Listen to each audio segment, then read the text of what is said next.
एक नर snow all, बर्फ में रहने वाला उल्लू, अपने पंजों में एक लेमिंग, चूहे जैसा छोटा जीव, दबाए तेजी से उड़ता हुआ आता है।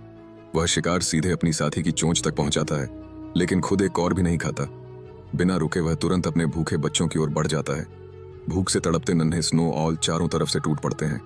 घोंसले में जबरदस्त छीना झपटी होती है। आखिरकार जिसे भोजन मिलता है वह एक ही बार में उसे निगल जाता है। आज हम आपको सुनाने जा रहे हैं स्नो ऑल के बच्चों की परवरिश की एक सच्ची और भावुक कहानी। यह कहानी शुरू होती है आर्कटिक क्षेत्र के उस खुले मैदान से, जहां दूर दूर तक एक भी पेड़ नहीं होता।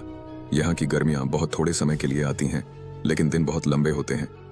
इस कठोर जगह पर रहने वाले हर जानवर को इसी कम समय में अपने बच्चों को बड़ा करना होता है। स्नो ऑल भी इसी संघर्ष का हिस्सा है। बच्चों के जन्म के बाद पिता स्नो ऑल बाहर जाकर शिकार करता है। वह लेमिंग पकड़ कर लाता है और उसे मां स्नो ऑल को सौंप देता है। मां स्नो ऑल घोंसले में रहकर बच्चों को खिलाने और उन्हें ठंड से बचाने का काम करती है। यह उनका रोज का जीवन बन जाता है।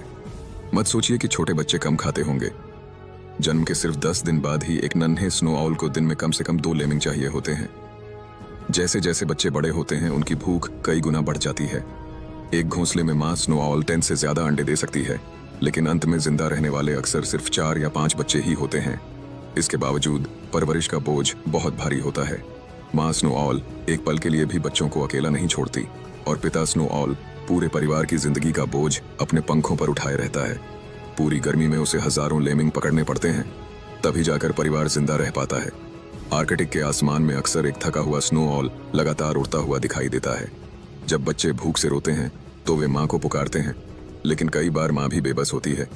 पिता घंटों से बाहर होता है और लौट कर नहीं आता, और मां बच्चों को छोड़कर जा नहीं सकती।